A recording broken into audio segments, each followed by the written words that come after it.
Take 500 grams of strong flour, add a teaspoon of salt and 1 sachet of fast action yeast. Mix that together, then add about 300 to 350 milliliters of tepid water and start to mix that in.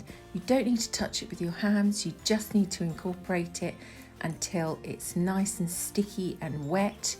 And then once you've done that, drizzle it with a little bit of olive oil, cover it in cling film and let it rise for 2 to 3 hours.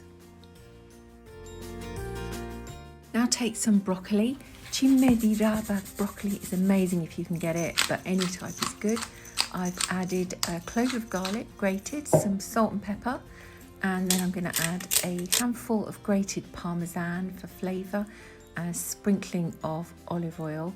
I'm adding some cooked Italian sausage to this. If you can't get any, then use some salami or prosciutto and mix it really well together. You're going to use this to fill your pizza.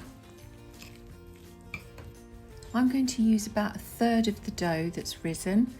The other 2/3 I'm going to use to make some lovely rustic rolls that I'm going to shape later and bake.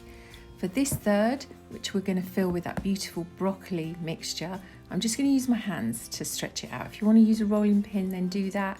Just stretch it out into quite a large rectangle shape. And if it tears, just patch it up. It's really easy to manipulate. Now add all of the broccoli mixture into this and then stretch the sides up to enclose it all. As I say, it really doesn't matter if it tears, you can just patch it up really easily.